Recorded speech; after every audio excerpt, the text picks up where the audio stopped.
Hello everyone, Hindi अध्ययन with Priyanka channel में आप सभी का स्वागत है।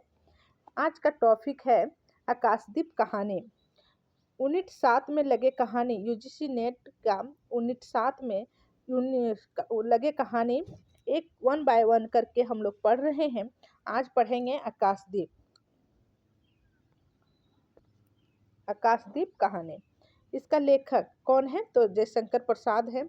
चलिए कुछ लेखक के बारे में जान लेते हैं। जयशंकर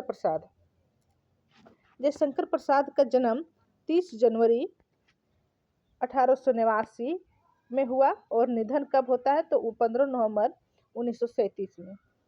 हिंदी कवि, नाटककार, कहानीकार, उपन्यासकार तथा निबंध के लेखक थे। वे हिंदी के छायावादी युग के 4 प्रमुख स्तंभों में से एक हैं। उन्होंने हिंदी काव्य में एक तरह से छायावाद की स्थापना की, जिसके द्वारा खड़ी बोली के काव्य में न केवल कामनीय माधुर्य की प्रसिद्ध धारा प्रवाहित हुई, बल्कि जीवन के सूक्ष्म एवं व्यापक आयामों के चित्रण की शक्ति भी संचित हुई और कमायनी तक पहुंचकर वह काव्य के प्रेरक शक्ति काव्य के रूप में भी प्रतिष्ठित हो गई। जयशंकर प्रसाद का जन्म माघ शुक्ल दशमी सोमता 1946 तदनुसार 30 जनवरी 1990 ईस्वी दिन गुरुवार को काशी के गोवर्धन सराय में हुआ। इनके पितामह यानी दादा बाबू शिवरतन साहू दान देने में प्रसिद्ध थे और इनके पिता बाबू देवी प्रसाद जी भी दान देने में के साथ साथ कलाकारों का आदर करने के लिए विख्यात थे। यानी दादा का नाम शिवरतन साहू, बाबू शिवरतन साहू और पिता का नाम बाबू शिव देवी प्रसाद था। इनका काशी में बड़ा सम्मान था और काशी के जनता काशी नरेश के बाद हर हर महादेव से बाबू देवी प्रसाद का ही स्वागत करती थी। यानी काशी की जनता जो काशी नरेश था, उसके बाद वहाँ हर हर महादेव के नाम से बाबू देवी प्रसाद का स्वागत हुआ करता था। प्रसाद जी की पहला विवाह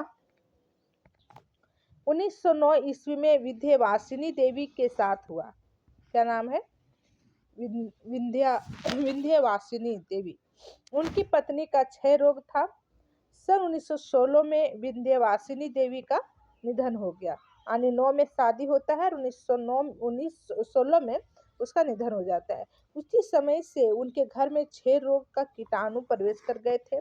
स्वयं प्रसाद जी भी जीवन के अंत में क्षय रोग से ग्रस्त हो गए थे और एलोपैथिक के अतिरिक्त लंबे समय तक होम्योपैथिक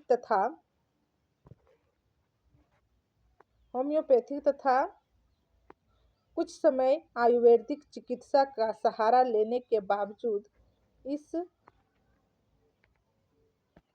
रोग से मुक्त न हो सके और अंततः इसी रोग से 15 नवंबर 1937 दिन सोमवार को प्रातः काल उम्र 47 उनका देहांत काशी में हुआ।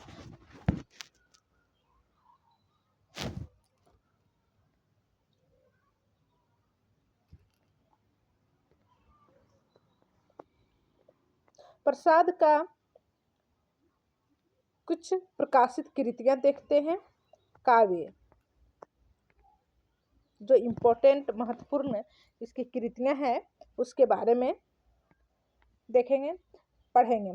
प्रेम पथिक 1909 में यह प्रथम संस्करण ब्रज भाषा में संशोधित परिवर्तित संस्करण खड़ी बोली में 1914 यानी ब्रज भाषा में प्रेम पथिक 1909 में हुआ इसका संस्करण और यही रचना संशोधित होकर 1914 में खड़ी बोली में लिखा गया। करुणालय काव्य नाटक 1913 ईस्वी चित्राधार के प्रथम संस्करण में करुणालय संकलित थी, परंतु 1928 में इन दोनों का स्वतंत्र प्रकाशन हुआ। यानी करुणालय नाटक भी जो है इनका प्रथम बार 1913 में चित्रधारा के प्रथम संस्करण में करुणालय संकलित थी, परंतु फिर दूसरा बार 1928 में पुनः प्रकाशन हुआ। महाराणा का महत्व 1914। महाराणा का महत्व 1914 ईस्वी में। यह भी चित्रधारा के प्रथम संस्करण में करुणालय के साथ ही संकलित थी, परंतु 1928 में इसका भी स्वतंत्र प्रकाशन हुआ। चित्रधार 1918 ईस्वी संशोधित परिमार्जित संस्करण 1928। कानन कुसुम 1913 ईस्वी ब्रजभाषा में स्थित प्रथम संस्करण 1913 ईस्वी में परिवर्तित होकर संस्करण 1918 में संशोधित परिमार्जित खड़ी बोली संस्करण 1929 में। झरना 1918।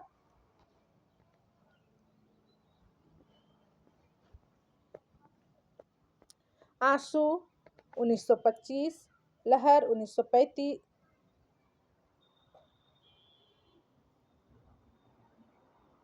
कामायनी 1936। ठीक है, कुछ कहानी संग्रह दिया हुआ है। कहानी संग्रह इम्पोर्टेंट है, एग्जाम में पूछा जाता है, याद रखिएगा।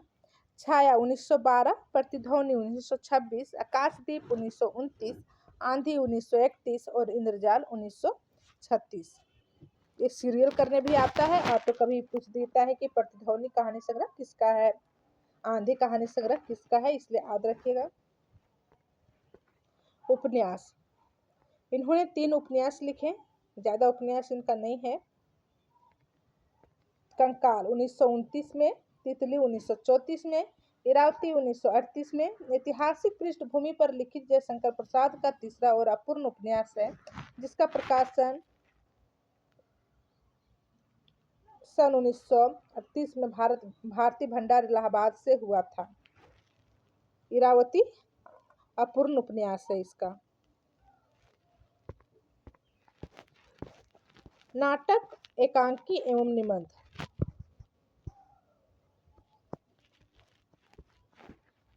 क्या है? नाटक को कुछ महत्वपूर्ण नाटक, एकांकी और निबंध। उर्वशी 1909।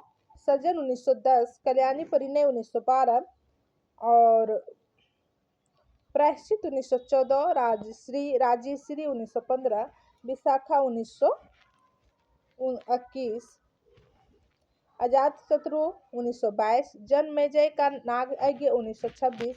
कामना 1927। स्कंदगुप्त 1928। एक घूट 1930। चंद्रगुप्त 1931। धुरस्वामिनी 1933। अग्निमित्र अपूर्ण नाटक है। निबंध, काव्य और कला तथा अन्य निबंध, ये भी बहुत इम्पोर्टेंट है। 1939 भारती भंडार लीडर प्रेस इलाहाबाद से प्रकाशित हुआ। सम्मान, मंगला प्रसाद पारितोषिक कमाने के लिए मिला था। प्रसाद जी को मंगला प्रसाद पारितोषिक कमाने के लिए मिला था, याद रखिएगा। आकाशदीप, अब कहानी आता है।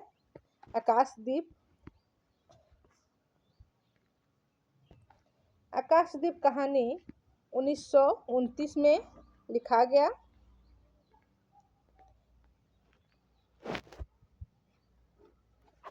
आकाशदीप कहानी का कुछ मुख्य तथ्य पहले जान लेते हैं हम लोग, उसके बाद कहानी पढ़ेंगे। आकाशदीप कहानी एक भाव प्रधान कहानी। कैसा कहानी है? तो भाव प्रधान कहानी है। प्रेम और घृणा जैसे परस्पर विरोधी भावों को सशक्त रूप में अभिव्यक्त करने वाली कहानी है। और आकाशदीप 1928-29 में आकाशदीप कहानी संग्रह में संकलित हुआ है। आकाशदीप कहानी संग्रह भी है और कहानी भी है। कहानी का प्रारंभ 2 बंदियों, क्या कह रहा है कि कहानी का प्रारंभ 2 बंदियों चंपा एवं बुधगुप्त के आपसी संवाद से ये कहानी का शुरू होता है। कहानी 6 भागों में विभक्त है। कहानी की नायिका चंपा। कहानी की नायिका कौन है? तो चंपा। और नायक कौन है? तो बुधगुप्त। पूरा कहानी इसका जो मेन हीरो हीरोइन रहता है वो चंपा और बुधगुप्त रहता है। चंपा के पिता वणिक मणिभद्र के नौका पर प्रहरी हैं। 8 वर्ष से समुद्र ही चंपा का घर है। आने की उसकी माँ का निधन होने के बाद वो समुद्र में के जहाज पर 8 वर्ष से रह रही है। बुधगुप्त जलदस्यु जहाज का डाकू है, यानी जलदस्यु का मतलब क्या होता है? जहाज का डाकू।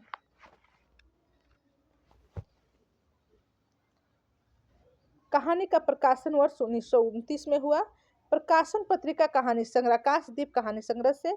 पात्र, इंपॉर्टेंट पात्र, बुद्धगुप्त नायिका, चंपा नायिका, मणिभद्र खलनायक, नायक एक भिन्न पात्र मणिभद्र का सेवक। और उद्देश्य और विषय क्या है इसका?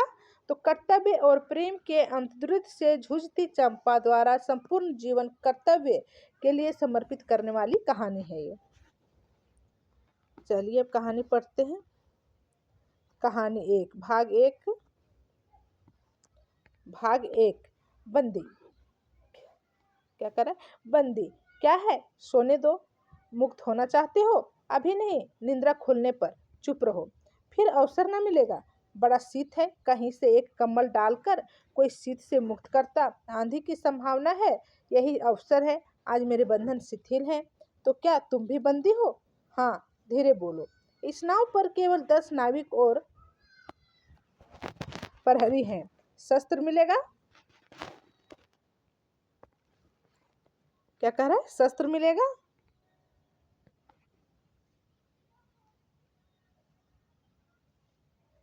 मिल जाएगा। पोत से संबंध रज्जु घाट सकोगे? हाँ। क्या कह रहा है? हाँ। समुद्र में हिलोरें उठने लगी। दोनों बंदी आपस में टकराने लगे। पहले बंदी ने अपने को संतर्त कर लिया, दूसरे का बंधन खोलने का प्रयत्न करने लगा। लहरों के धक्के एक दूसरे को स्पर्श से पुलकित कर रहे थे। मुक्ति की आशा, असने का असंभावित आलिंगन, दोनों ही अंधकार में मुक्त हो गए। दूसरी बंदी ने हर्षोद्रेक से उसको से गले से लगा लिया। सहसा उस बंदी ने कहा, यह क्या, तुम स्त्री हो? बंदी क्या कहता है? क्या तुम स्त्री हो? तो स्त्री कौन? चंपा। तो चंपा कहती है, क्या स्त्री होना कोई पाप है? अपने को अलग करते हुए स्त्री ने कहा, शस्त्र कहाँ है तुम्हारा? शस्त्र कहाँ है? तुम्हारा नाम क्या है? तेरा नाम? तो ये बोलती है चंपा। इंपॉर्टेंट कथन है ये, ध्यान रखिएगा। ये कथन और किसका है? तो चंपा बोलती है।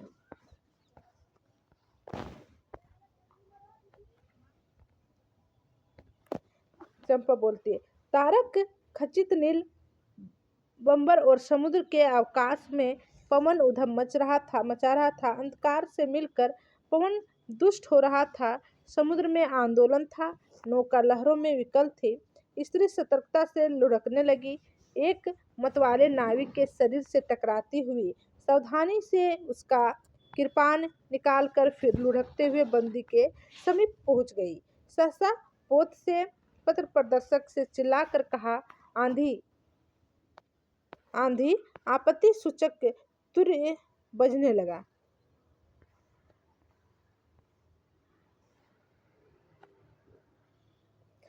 सब सावधान होने लगे। बंदी युवक उसी तरह पड़ा रहा। किसी ने रस्सी पकड़ी, कोई पाप खोल रहा था, पर युवक बंदी ढुलक कर उस रज्जू के पास पहुंचा जो पोत से संलग्न थी। तारे ढक गए, तरंगें उल्लंघित हुई, समुद्र गरजने लगा। भीषण आंधी पिशाचिनी के समान नाव को अपने हाथों में लेकर कंदुक क्रीड़ा और साहस करने लगी। एक झटके के साथ ही नाव संतर्त थी। उस संकट में भी दोनों बंदी खिलखिला कर हंस पड़े। आंधी के हाहाकार में उसे कोई न सुन सका।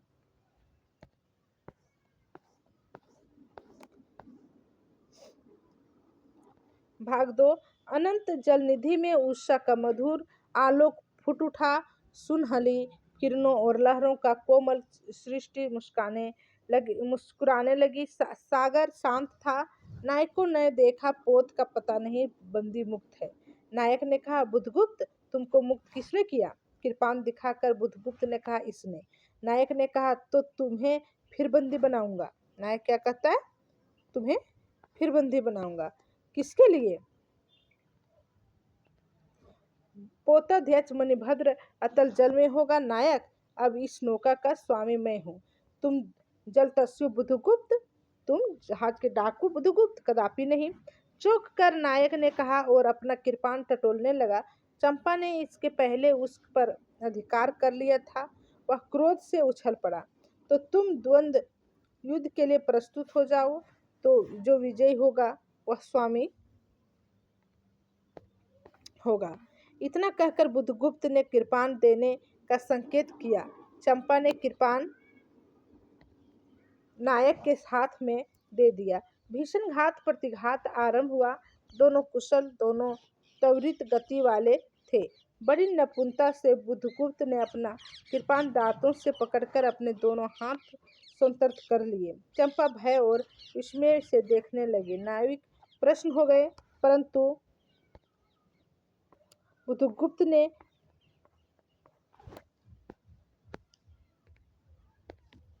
लाघव से नायक का कृपाण वाला हाथ पकड़ लिया और विकट हुंकार से दूसरा हाथ कटी में डाला, उसे गिरा दिया। दूसरे ही क्षण प्रभात की किरणों में बुधगुप्त का विजयी कृपाण हाथों में चमक उठा। नायक का कातर आंखें प्राण भिक्षा मांगने लगी। बुधगुप्त ने कहा, बोलो अब स्वीकार है कि नहीं।